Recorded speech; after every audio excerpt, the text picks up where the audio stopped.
इस चैनल में मैं उन्हीं आप सभी का फिर से बहुत बहुत स्वागत करता हूं। दोस्तों हमारा जावा का लेक्चर 4 है और इसके पहले हम जावा में काफी चीजें पढ़ चुके हैं, जैसे इक्लिप्स कैसे इंस्टॉल करें। इक्लिप्स में इंट्रोडक्शन देख चुके हैं क्योंकि इक्लिप्स अपने आप में एक बहुत कॉम्प्लिकेटेड एप्लीकेशन था, तो उसके बारे में हमने काफी चीजें जान ली। कैसे उसमें प्रोग्रामिंग शुरू करते हैं ये सारी चीजें हम स्टेप्स भी आपको बता चुके हैं। तो अब जावा में मूव करना यार अच्छा रहेगा। तो जावा में मूव करने के लिए सबसे पहले हमने वेरिएबल चैप्टर को पिक किया है। वेरिएबल काफी इंपॉर्टेंट है, वेरिएबल और डाटा टाइप पहले पढ़ लेना चाहिए था हमको। तो वेरिएबल पहले पढ़ेंगे, उसके बाद हम डाटा टाइप पढ़ लेंगे, ठीक है। तो चलिए शुरू करते हैं वेरिएबल। और वेरिएबल में देखते हैं कि वेरिएबल एक्चुअली है क्या। तो वेरिएबल शुरू करने से पहले आप कुछ चीजें मैं याद दिलाना चाहता हूँ। अगर आप क्लास 5-6 में अलजेब्रा पढ़े हो तो आपको वेरिएबल थोड़ा मोड़ा याद हो, अगर नहीं याद हो तो मैं एक बार रिवाइज करके आपको बताता हूँ। जैसे अलजेब्रा जब आपका शुरू हुआ है तो मैं आपको बता दूं कि आपको कुछ इस प्रकार के एक्सप्रेशन देखने को मिले होंगे, जैसे y = 7 तो z = x + y। अगर ऐसा कुछ एक्सप्रेशन आपने किया है, ऐसा कुछ भी अगर सॉल्व किया है तो आप वेरिएबल जानते हो। कैसे? क्योंकि x और y यहाँ पे वेरिएबल हमको पढ़ाया जा चुका है। x y z हमारे क्या है, वेरिएबल हमको पढ़ाया जा चुका है, ठीक है। तो इसी चीज को हमको यहाँ पढ़ना है, यहाँ पे इम्प्लीमेंट करना, बस थोड़ी सी चेंजेस हो जाती है क्योंकि वहाँ पे वेरिएबल का मतलब हो जाता है केवल जो अपना वैल्यू ना चेंज करे, लेकिन जावा में वेरिएबल थोड़ा सा अलग हो जाता है। बात वो भी रहती है जैसे उसकी वैल्यू नहीं चेंज होनी चाहिए, वैल्यू चेंज होनी चाहिए, वो जावा में भी रहती है। लेकिन उसके अलावा कुछ और चीज़ें हो जाती है, जैसे variable is the name of memory location on which our value is capped, ठीक है। तो हमारा वैल्यू जहाँ पे रहता है जिस मेमोरी लोकेशन पे, उस मेमोरी लोकेशन के नाम को हम वेरिएबल कह देते हैं। तो एक बार अपने कंप्यूटर स्क्रीन को मूव करके स्लाइड्स में देखते हैं कि आखिर वेरिएबल कहते किसको हैं। तो variable is a container which holds the value while the Java program is executed. तो जावा प्रोग्राम जब तक हमारा एग्जीक्यूट होता है तब तक जो चीजें वैल्यू को कैरी की हुई रहती हैं, ठीक है, जो नेम्स जो मेमोरी लोकेशंस हमारे वैल्यू को कैरी किए हुए रहते हैं, उस मेमोरी लोकेशंस को हम क्या कह देते हैं, वेरिएबल कह देते हैं, ठीक है। Variable is assigned with data type. तो वेरिएबल के साथ हमेशा डेटा टाइप रहता है। डेटा टाइप क्या है, जैसे मान लीजिए आपको इंटीजर वैल्यू रखनी है तो इंट लगाते हो। अभी डेटा टाइप मैं अगले चैप्टर में डिटेल में पढ़ाऊंगा, अभी बस इतना जान लीजिए कि डेटा टाइप वो चीज है जिससे आप ये बताते हो कि उस पार्टिकुलर मेमोरी लोकेशन पे इंटीजर वैल्यू होगी, स्ट्रिंग वैल्यू होगी, कैरेक्टर वैल्यू होगी, ये सारी चीजें डेटा टाइप डिटरमाइन करती है, ठीक है। अच्छा, variable is the name of memory location. There are 3 types of variables in Java. तो वेरिएबल क्या है, actually name of memory location है, ठीक है। तो जावा में 3 तरह के वेरिएबल हैं यार, लोकल हो गए, स्टैटिक हो गए और इंस्टेंस वेरिएबल, ठीक है।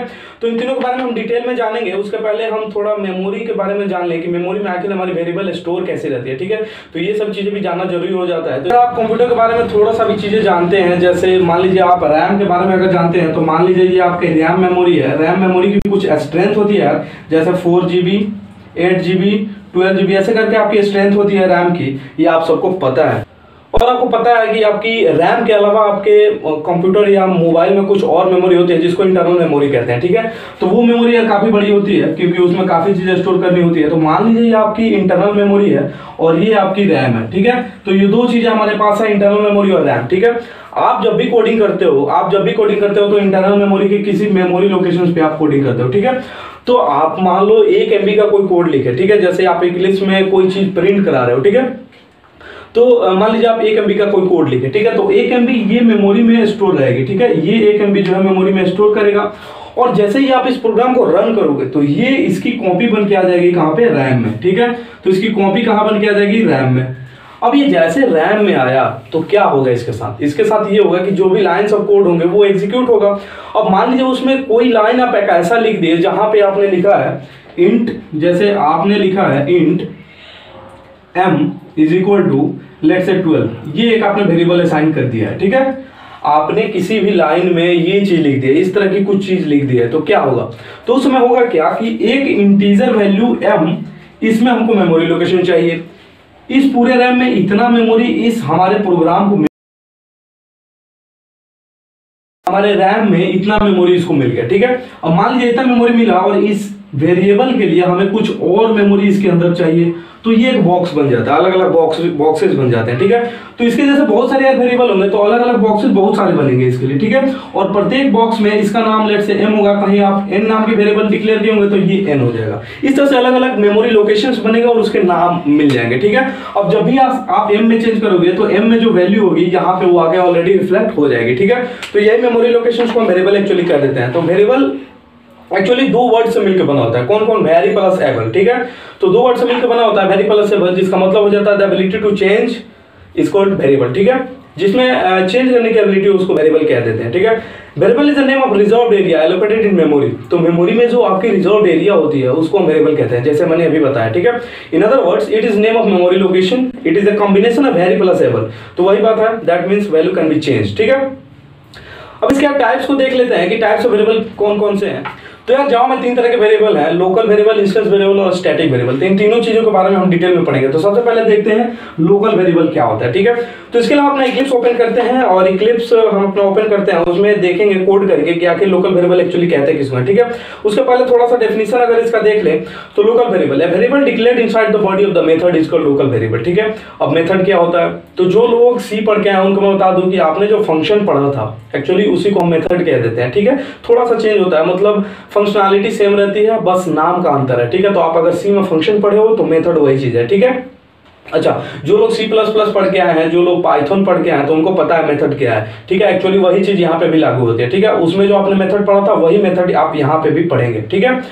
अच्छा, जो लोग नए हैं उनके लिए मैं बता दूं कि मेथड एक्चुअली अभी आप तो सिर्फ रट लीजिए, थोड़े समय के लिए रट लीजिए, क्योंकि आगे हम उस चीज़ों को डिटेल में पढ़ने वाले हैं। अभी मैं थोड़ा सा इंट्रो उसका दे देता हूं, क्योंकि जो लोग स्क्रैच से आए हैं उनको पता होना चाहिए कि आखिर है क्या, तभी आगे वेरिएबल को एक्चुअली समझ पाएंगे, ठीक है। तो जो लोग पहले से पढ़ के वो चाहे तो इसको फॉरवर्ड कर सकते हैं, ठीक है। तब मैं अपना इक्लिप्स ओपन किया और इक्लिप्स ओपन करके मैं यहाँ पे देखता हूँ कि कुछ कोड करके आपको दिखाना चाहता हूँ कि कोड करके पहले देख लीजिए, उसके बाद आपको पता चलेगा कि एक्चुअली मेथड काम कैसे करता है, ठीक है।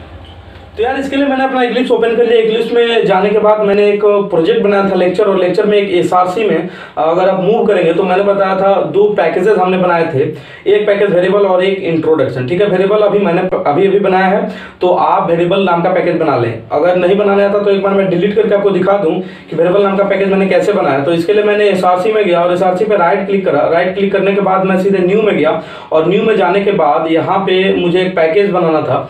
तो न्यू में जाने के बाद मैं क्या करूंगा, यहाँ पे पैकेज में जाऊंगा, और पैकेज में जाने के बाद मैं पैकेज का सिंपल नाम दे दूंगा, और पैकेज का नाम मैं वेरिएबल दे दिया, ठीक है। पैकेज का नाम मैंने वेरिएबल दिया, एंटर प्रेस करा, और इस वेरिएबल में अलग अलग क्लासेज बनाऊंगा। तो सबसे पहला जो क्लास होगा वो लोकल वेरिएबल का मैं बना देता हूँ, ठीक है। तो पहला क्लास मैं लोकल वेरिएबल का बना देता हूँ। आपको पता है कि क्लास का नाम हमेशा क्या होना चाहिए, क्लास का नाम हमेशा कैपिटल लेटर से स्टार्ट होना चाहिए। तो लोकल वेरिएबल नाम का मैंने क्लास बनाया और इस पर चेक कर दिया। चेक इसलिए करा क्योंकि मुझे मेन मेथड ऑलरेडी चाहिए था, और यही मेथड मेन है। जैसे आप यहाँ पे अगर देखें तो पब्लिक स्टैटिक वॉइड मेन, ये हमारा क्या है, ये एक मेथड है। जो लोग स्क्रैच से पढ़ के उनको मैं बता दूं कि ये एक मेथड है हमारे लिए, ठीक है। ये एक मेथड है, आप चाहे तो अपना भी मेथड डिक्लेयर कर सकते हैं। ये मेथड पहले से बना बनाया इसलिए आता है क्योंकि आपको इसे, जैसे मान लीजिए ऑपरेटिंग सिस्टम किसी चीज को कॉल करता है तो वो मेन मेथड को ही कॉल करता है, ठीक है। तभी आपकी प्रोग्राम का एग्जीक्यूशन शुरू होता है, ठीक है। तो सबसे पहले जो चीजें आप मेन में लिखोगे वही रन होता है, ठीक है। तो ऐसा आप अभी समझ लीजिए थोड़े समय के लिए। आगे हम डिटेल में पढ़ेंगे तो और भी चीजें जानेंगे मेथड के बारे में। आप अपना मेथड चाहे तो भी डिक्लेयर कर सकते हो, ठीक है। अब हम थोड़ा सा डेफिनेशन पे आते हैं कि लोकल वेरिएबल का एक्चुअली डेफिनेशन क्या है। तो variable declared inside the body of the method is called local variable. तो अपने मेथड या दिए हुए मेथड में आप उसके अंदर अगर डिक्लेरेशन करते हैं किसी वेरिएबल का तो उसे क्या कहते हैं, उसे हम कहते हैं लोकल वेरिएबल, ठीक है। You can use this variable only with in the method. तो आप उस मेथड के अंदर ही सिर्फ उस वेरिएबल को यूज कर सकते हो, उससे बाहर आप उसका यूज नहीं कर सकते हो, ठीक है। A local variable cannot be defined with a static keyword, और लोकल वेरिएबल को आप कभी स्टैटिक कीवर्ड से डिफाइन नहीं कर सकते हो। इससे सारी चीजें हम कोड करके आप देखते हैं। तो इसके लिए मैं अपने इक्लिप्स स्क्रीन पे मूव करता हूँ और यहाँ पे एक वेरिएबल डिक्लेयर करने का प्रयास करता हूँ। जैसे लेट से इंट नेम इक्वल्स, नेम हमेशा स्ट्रिंग में होगा तो मैं स्ट्रिंग, और यहाँ पे नेम इक्वल, और यहाँ पे लेट से मैं अपना नाम एक ले लेता हूं। तो यहाँ पे आप थोड़ा सा समझिए, ये हमारा स्ट्रिंग जो है एक यूजर डिफाइंड डेटा टाइप है, और ये नेम स्ट्रिंग जो है हमारा वेरिएबल है, और ये उसमें वैल्यू मैंने रख दिया, ठीक है। अब मैं क्या करता हूँ, इसको प्रिंट कराता हूँ। प्रिंट करने के लिए आपको बता चुका हूँ कि sysout system.out.println से प्रिंट होता है, और मैं क्या करता हूँ, नेम स्ट्रिंग को प्रिंट कर देता हूँ, ठीक है। तो प्रिंट करा के एक बार मैं इसको रन करने का प्रयास करता हूँ, फिर हम देखेंगे कि इसमें जो देखिए यहाँ पे 19 प्रिंट हो रहा है कंसोल में हमारा। अब मैंने बताया था कि आप कभी भी लोकल वेरिएबल में स्टैटिक डिफाइन नहीं कर सकते हो, ठीक है। तो स्ट्रिंग के पहले अगर मैं स्टैटिक लिखता हूँ तो देखिए क्या होता है, हमारे पास एरर आने वाली है। तो ये देखिए मेरे पास एरर आएगी। एरर क्या है? एरर होगा illegal modifier for parameter name string only final is permitted. तो यहाँ पे आप स्टैटिक नहीं बना सकते, ठीक है, इसको स्टैटिक नहीं बना सकते। क्यों? क्योंकि ये एक लोकल वेरिएबल और लोकल वेरिएबल का रूल है कि आप उसे स्टैटिक नहीं बना सकते। तो उसके लिए मुझे क्या करना होगा? उसके लिए आप यहाँ पे फाइनल कीवर्ड लिख सकते हो, क्योंकि वो बता भी रहा था फाइनल यहाँ पे परमिशन दे सकता है, ठीक है। तो फाइनल का ये मतलब हो जाता है, फाइनल का ये मतलब हो जाता है कि ये आगे कभी चेंज नहीं होगा। आप कभी चेंज करने का प्रयास करोगे भी तो एरर आएगा, ठीक है। तो आप यहाँ पे फाइनल परमिशन देता है फाइनल यूज करने का, लेकिन अगर आप स्टैटिक कीवर्ड यूज करते हो तो उसका परमिशन नहीं देता। अगर आप इस जो मेथड के अंदर डिक्लेयर होता है, मतलब जो लोकल वेरिएबल होता है, अगर उसको मेथड के बाहर अगर यूज करने का प्रयास करोगे तो एरर देगा, ठीक है। अच्छा, अब नेक्स्ट टाइप का वेरिएबल देखते हैं कि नेक्स्ट टाइप का वेरिएबल कौन सा है। तो लोकल वेरिएबल के बाद हमारा इंस्टेंस वेरिएबल आता है। इंस्टेंस क्या होता है? इंस्टेंस मतलब समझिए कि ऑब्जेक्ट, ठीक है। जैसे मान लीजिए आप किसी भी चीज का क्लास बनाते हैं, जैसे C++ आप अगर पढ़ के आए हो तो आपको पता है कि क्लास जब भी हम बनाते हैं तो उसके ऑब्जेक्ट्स बनाते चलते हैं, ठीक है। जावा में भी क्या होता है कि आप जितने भी प्रोग्रामिंग करते हो सबको एक ऑब्जेक्ट मान के चलते हो, सबका एक क्लास अलग अलग बनाते हो, ठीक है। तो जब क्लास बनाते हो और क्लास बनाने के बाद जब उसका यूज करना होता है तो उस क्लास का एक ऑब्जेक्ट आप बनाते हो, ठीक है। समझिएगा, आगे हम चीजों को क्लास और ऑब्जेक्ट को डिटेल में पढ़ेंगे। अब ये बात इतना समझिए कि जब भी आपको उस प्रोग्राम का यूज करना होता है तो आप उसका एक ऑब्जेक्ट बनाते हो, ठीक है। तो उस ऑब्जेक्ट को हम इंस्टेंस कह देते हैं, ठीक है। तभी a variable declared inside the class but outside the body of the method. तो इसकी डेफिनेशन सिंपल है, जो क्लास के अंदर डिफाइन हो जो वेरिएबल और मेथड के ऊपर, मतलब मेथड के बाहर और क्लास के अंदर डिफाइन हो उसे हम इंस्टेंस वेरिएबल कह देते हैं। It is not declared as static, तो इसको भी आप स्टैटिक नहीं बना सकते, ठीक है। It is called instance variable, इसको इंस्टेंस वेरिएबल इसलिए कहते हैं क्योंकि इट इज इंस्टेंस स्पेसिफिक। अच्छा, इंस्टेंस वेरिएबल इसको क्यों कहते हैं? क्योंकि ये जो होता है ऑब्जेक्ट कितनी बार भी बने उससे उसका मतलब नहीं है, वो एक ही बार बनेगा, ठीक है। ऑब्जेक्ट कितनी बार भी बने वो एक ही बार बनेगा, इसलिए उसको कितने क्या कहते हैं? इंस्टेंस वेरिएबल कह देते हैं, ठीक है। तो चलिए एक बार कोड करके देखते हैं कि आखिर इंस्टेंस वेरिएबल कैसे काम करता है, ठीक है। तो यार इसके लिए मैं अपना इक्लिप्स ओपन करता हूँ। इक्लिप्स ओपन करके मैं एक नया क्लास बनाता हूं, क्योंकि अलग अलग क्लासेस रहेंगे तो आपको ज्यादा फायदा होगा। या मैं इसी में कर देता हूं, इसी में एक इंस्टेंस वेरिएबल में डिक्लेयर कर देता हूं। तो इंस्टेंस वेरिएबल डिक्लेयर करने के लिए मैं लेट से ले लेता हूं इंट रोल, और रोल में लेट से मैं 12 डाल देता हूं, ठीक है। तो ये हमारा क्या होगा? ये हमारा हो गया इंस्टेंस वेरिएबल। क्यों? क्योंकि मेथड के देखिए बाहर है, ये हमारा मेथड की बॉडी है और ये पूरा का पूरा मेरा क्लास का बॉडी है, ठीक है। तो ये मेरा क्लास का बॉडी है, तो क्लास के अंदर है लेकिन मेथड के बाहर है, तो इसे क्या कहेंगे? इंस्टेंस वेरिएबल कहेंगे, ठीक है। इसका आप यूज कहीं भी कर सकते हो उस क्लास के अंदर, तो मैं इसका यूज इसके अंदर भी कर सकता हूं। तो सी आउट, और यहाँ पे अगर मैं रोल प्रिंट करने का प्रयास करूं तो मुझे कोई दिक्कत नहीं होगा, ठीक है।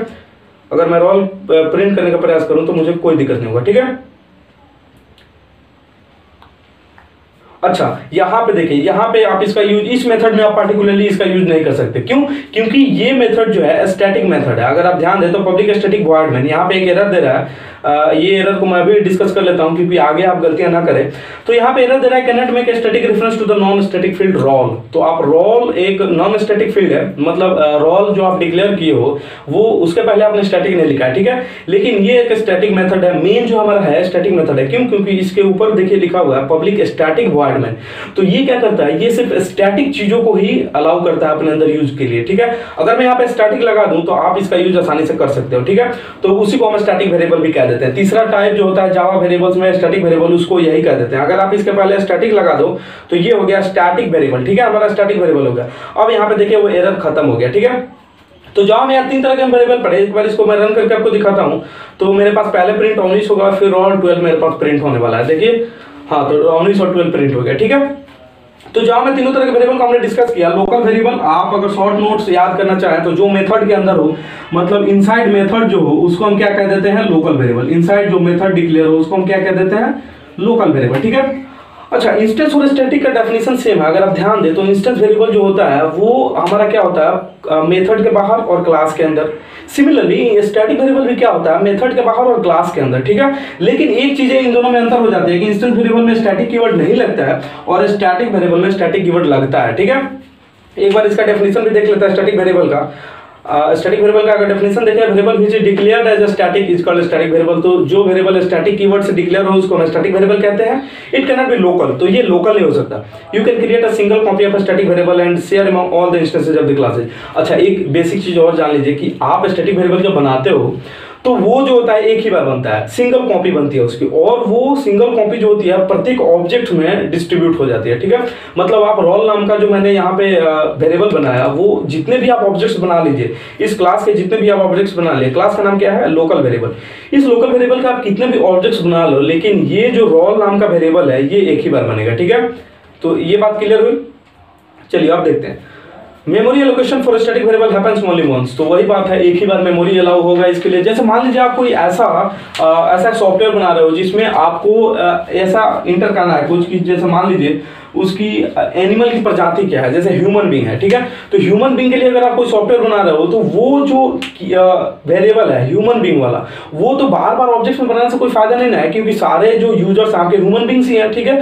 तो वो आप क्या करोगे, एक ही बार बनाओगे। एक ही बार जब बनाओगे तो होगा ये कि उसमें मेमोरी सिर्फ एक बार की लगेगी। अगर आप ऐसा नहीं करोगे तो बार बार जितने भी आपके ऑब्जेक्ट्स बनेंगे उतने बार वो ह्यूमन बीइंग्स वाला वेरिएबल यूज होगा, जबकि हमारे लिए वो नीड नहीं है, वो चीजें नीड नहीं है। क्यों? क्योंकि सारे यूजर्स आपके ह्यूमन बीइंग्स, आप चाहते हो कि एक ही बार ह्यूमन बीइंग्स बने और हर जगह उसका यूज हो जाए। तो वही चीज है, उसके लिए हम यहाँ पे स्टैटिक वेरिएबल का यूज करते हैं। तो आई होप कि आपको ये वेरिएबल वाला कॉन्सेप्ट क्लियर हुआ हो। जावा वेरिएबल जो है काफी इंपॉर्टेंट चीज था। जो लोग नए पढ़ के आए हैं, मतलब जो लोग पहले से कुछ प्रोग्रामिंग लैंग्वेज पढ़ के नहीं आए हैं, उनके लिए मैं बता दूं कि जावा प्रोग्रामिंग लैंग्वेज में वेरिएबल एक बड़ा इंपॉर्टेंट चीज था। जो लोग पहले से कोई प्रोग्रामिंग लैंग्वेज पढ़ के आए उनको वेरिएबल समझने में ज्यादा दिक्कतें नहीं आए होंगी। अगर आपको फिर भी कोई दिक्कत होती है तो मेरे दिए हुए नंबर पर कॉल करें, व्हाट्सएप करें, मेरे ईमेल आईडी पे आप कर सकते हैं टैग, और सॉरी मेरे ईमेल आईडी पे मेल कर सकते हैं, और इंस्टा पे टैग करके आप क्वेश्चन पूछ सकते हो। मेरा फेसबुक ग्रुप भी है कोडर फ्रेंड्स, आप उसको जाकर फॉलो करिए। तो चलिए, थैंक यू, बाय बाय।